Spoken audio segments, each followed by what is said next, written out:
Bruno de Cordier has been fishing in the North Sea since 1986. His crew landed 640,000 kilograms of fish last year, most of it caught off the coast of Britain.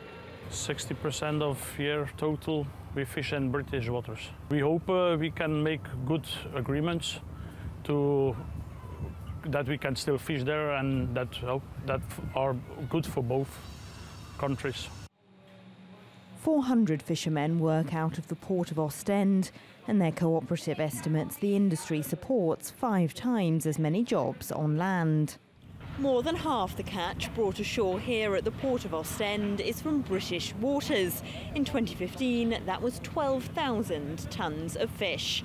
Unless Britain agrees to abide by EU fishing rules after Brexit, all that could be lost. The British Environment Minister Michael Gove says the UK is going to take back control of its waters, meaning that after Brexit, these fishermen will be banned from British seas. We have our clear demands to keep that access, to keep the quota, the fish quota, the fishing possibilities division as it is now, and to obviously link that with the trade that we have in fishing products between what is going to be an independent UK and the European Union. Gove has also said EU fishing quotas are bad for the environment, but fishermen say that unless post-Brexit Britain agrees to stay within them, North Sea fish stocks could collapse. There's lots of things, as our UK colleagues, we do not like about the common fisheries policy, but one thing is clear, and that it has helped European fisheries on the road to sustainability, and we're doing pretty well.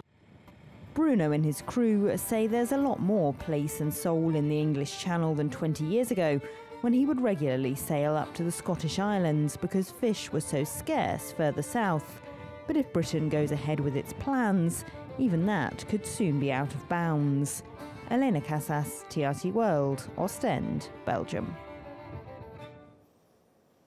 Well, joining me now from Brussels for more on the Brexit talks is Kevin Ozebek. Kevin, what can we expect coming out of this third round of talks, and what are some of the key points of contention?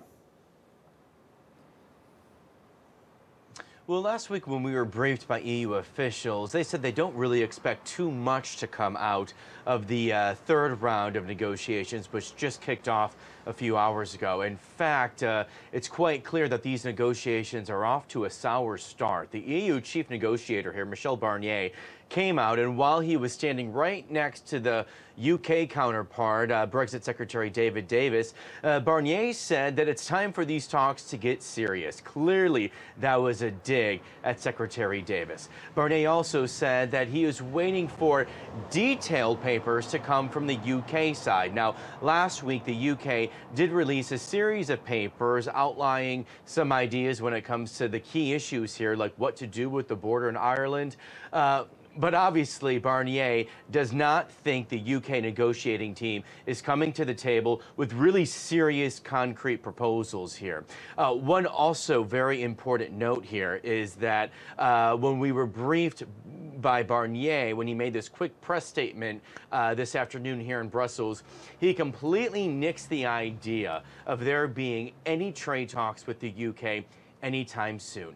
Now, Secretary Davis, for weeks now, has called on for these trade talks to begin sooner rather than later, and that echoes the statement and the sentiment from UK Prime Minister Theresa May. But Barnier is being firm here that until key issues like how much money the UK has to pay the EU Kevin, once it leaves, just on that until point, that is all sorted sorry out, to interrupt there will not be trade talks, and Barnier is not echoing. Sorry to interrupt there. Just you were talking about the economics. The economics of Brexit are a critical factor. We just pressed for time. Just remind us about some of the figures that we're talking about here and just how far apart negotiators are.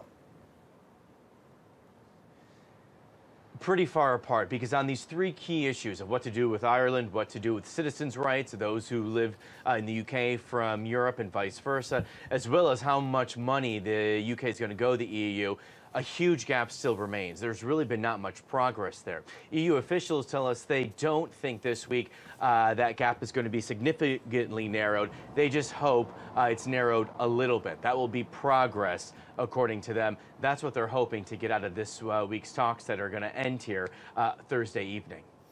Kevin Ozebek speaking to us there from Brussels.